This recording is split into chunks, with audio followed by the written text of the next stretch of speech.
c'est maintenant l'autre qui doit prendre le relais. Il savait que dans cette situation-là, ce n'était plus lui. Voilà, quand Esther a compris, il commence à donner les ordres. Ce n'est pas lui qui devait dire à Mardochée d'aller réunir les gens, ce n'est pas lui qui devait donner les ordres, mais elle a fini par être réveillée, elle a compris que c'était elle qui devait jouer les rôles. Elle a commencé à donner les instructions qu'il fallait maintenant pour libérer le peuple. Va réunir, pas tous les juifs, mais ceux qui sont assis. Jeûner, écoutez bien. Jeûner pour moi. Il n'a pas dit jeûner pour le problème. Il a dit jeûner pour moi. Pourquoi il a dit ça? Parce qu'elle s'est rendue compte qu'elle était en déphasage. Elle s'est rendue compte qu'elle était distraite. Elle s'est rendue compte qu'elle était plus sensible à l'Esprit de Dieu. Il y a eu beaucoup de choses qui se sont passées. Elle devait comprendre, elle n'a pas su comprendre. Quand son oncle a mis le sac, elle n'a pas su comprendre. Beaucoup de choses qui se sont déroulées, elle n'a pas su comprendre. Elle a compris que Dieu va l'utiliser, mais elle a besoin de la grâce de Dieu. Donc la prière d'Esther, ce n'était pas pour le problème. Le problème, Mardochée savait que la délivrance était déjà là. Le problème, c'est que Esther avait besoin de la grâce de Dieu pour affronter le roi. Alléluia. C'est pourquoi il ne dit pas de prier pour le problème, il dit prier pour moi. Amen. Les 3 jours de jeûne d'Esther, souvent on utilise, c'était pas pour le problème. C'était pas pour le problème. Le problème là, Mardochée savait que nous serons libérés. Mais le problème, c'est que ma nièce est l'instrument que Dieu a prévu pour ça. S'il n'entre pas dans son destin, Dieu risque de prendre une autre personne. Alors il faut les réveiller. Et quand elle a compris, elle a demandé la prière. Parce qu'il s'est rendu compte que non, j'ai vraiment besoin de la grâce de Dieu. Parce que je devais comprendre les problèmes depuis longtemps. Moi qui vis au palais, je suis même ignorant de la situation. Elle a demandé la prière pour elle, pour moi. Sans manger ni boire pendant 3 jours. Ni la nuit, ni le jour. Moi aussi, je générais. Parce que vous ne pouvez pas prier pour moi simplement. Moi-même aussi, je dois prier. De même, avec mes servantes, puis j'entrerai chez le roi, malgré la loi. Et si je dois périr, je périrai. Voilà. Quand tu es réveillé par Dieu, tu n'as plus peur. Avant, il avait peur. Maintenant, il a compris. Elle a été saisie par l'Esprit de Dieu. Et elle a compris. Quand l'Esprit de Dieu vous saisit, vous comprenez. Et vous n'avez plus peur. C'est pourquoi il y a des réactions des personnes. Vous pouvez vous-même vous rendre compte qu'ils ne sont pas en phase avec Dieu. Elle a compris. Elle n'a plus peur. Quand quelqu'un marche avec Dieu, elle n'a plus peur. C'est la paix, la tranquillité. Elle ne dépend plus des circonstances. Elle n'a plus peur. Elle sait que Dieu va agir. Quand Dieu dit quelque chose, il va le faire. Voilà. Amen. Si je dois mourir, si je dois périr, je périrai. On nous dit ici, Mardochée s'en alla et fit tout ce que Esther lui avait quoi? Ordonné. Je ne sais pas si vous lisez bien les mots. C'est-à-dire que l'ordre ne venait plus de Mardochée. L'ordre vient maintenant d'Esther. Parce qu'Esther a compris que c'est elle qui doit maintenant prendre le contrôle de la situation. C'est elle maintenant qui doit donner des instructions. Mardochée n'a pas dit que non, mais toi tu es ma nièce, tu as été élevée chez moi, tu dois donner des ordres. Tu sais, tout ce que Esther lui a dit, Mardochée pouvait le faire. Mardochée pouvait réunir les Juifs, les Syriens. Il pouvait le faire. Mais pourquoi il ne l'a pas fait? Parce qu'il sait que ce n'est pas lui qui doit jouer le rôle. Quand vous priez avec Dieu, vous savez qui doit faire quoi. Amen. C'est comme ça. On ne peut pas changer les choses que Dieu a établies. C'est pourquoi quand Moïse, pendant la marche du peuple d'Israël, les autres ne pouvaient que soutenir les bras de Moïse. S'ils pouvaient lever leurs bras, l'armée israélienne n'allait pas remporter la victoire. Ce n'est que quand les bras de Moïse s'élevaient. Donc, c'est pourquoi les autres ont compris qu'il fallait soutenir les bras de Moïse, parce que c'est lui qui a la grâce de Dieu pour la victoire. C'est lui qui contrôle les situations. C'est lui qui dirige les peuples.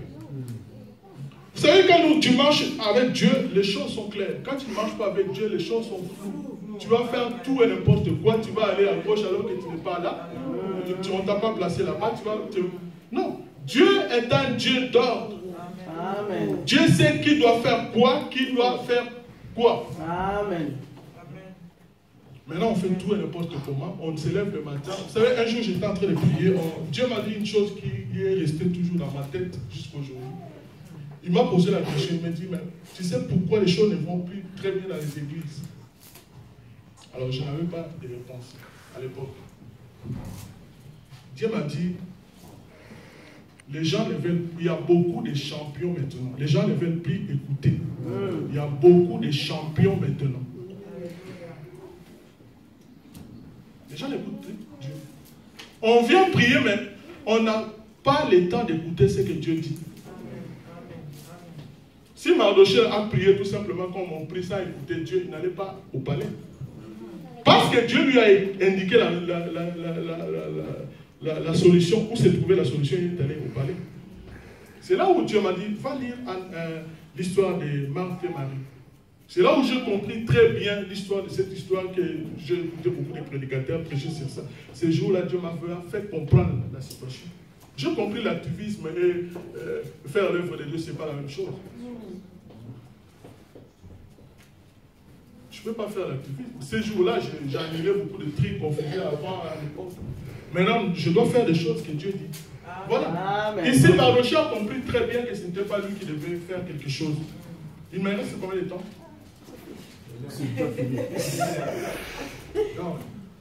Donc, je vais juste finir pendant ces 5 minutes, terminer ça parce que c'est trop long.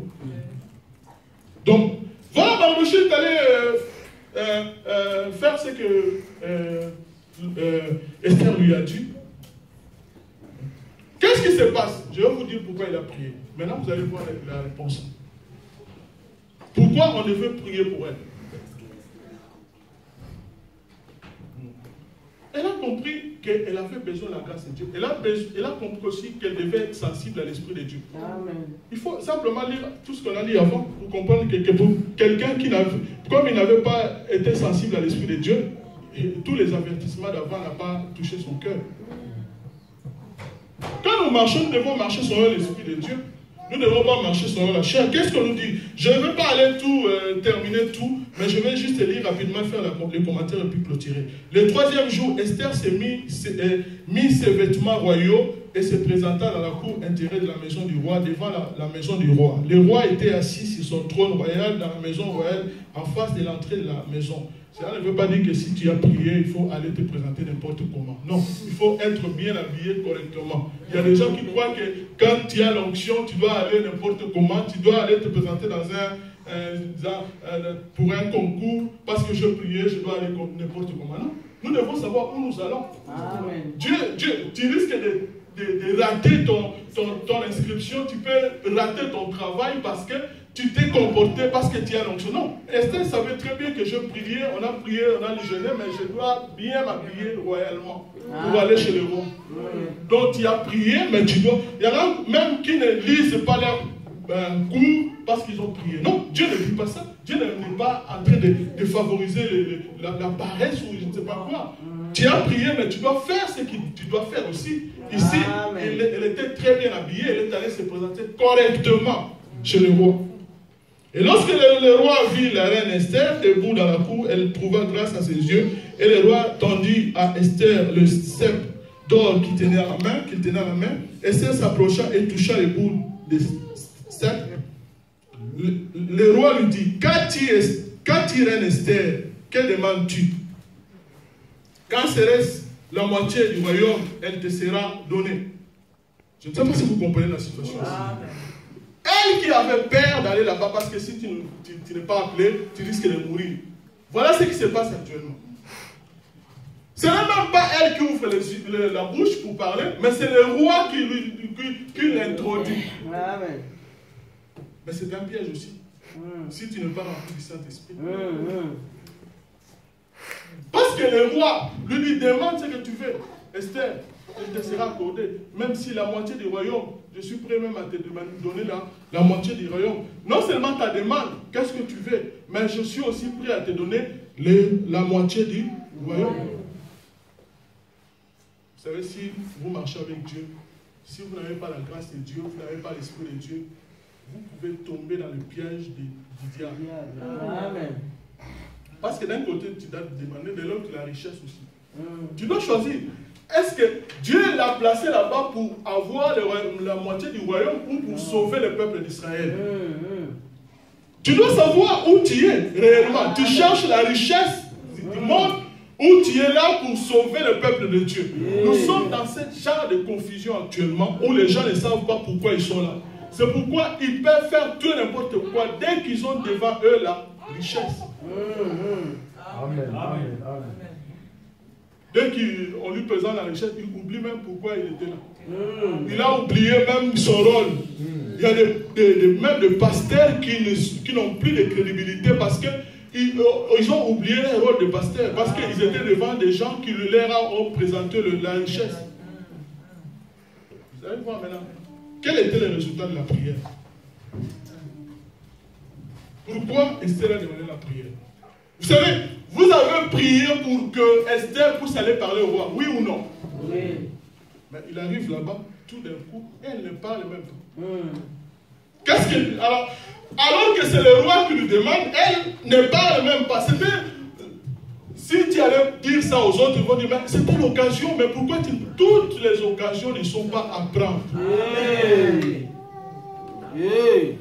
D'une façon ou d'une autre, Esther a compris que ce n'était pas le moment de parler. Alléluia.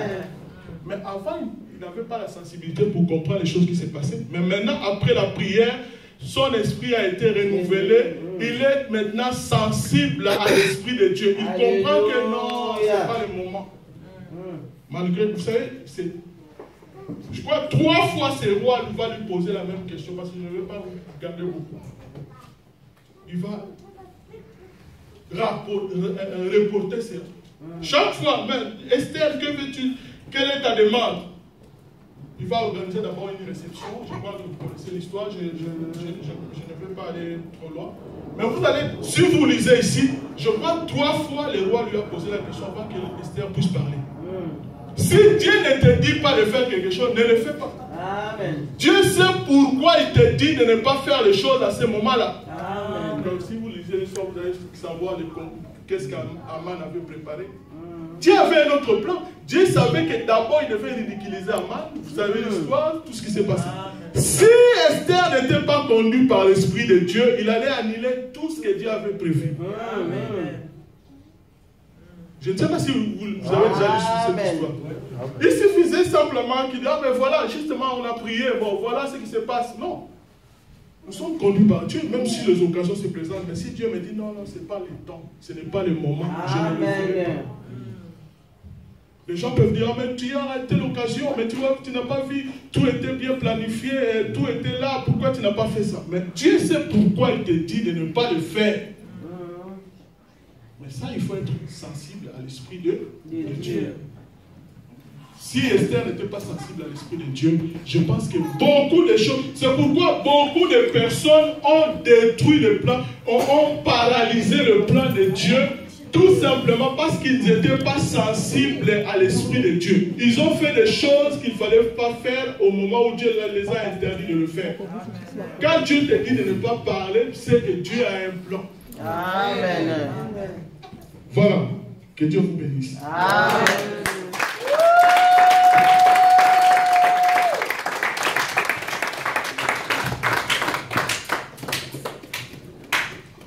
Alléluia. Amen.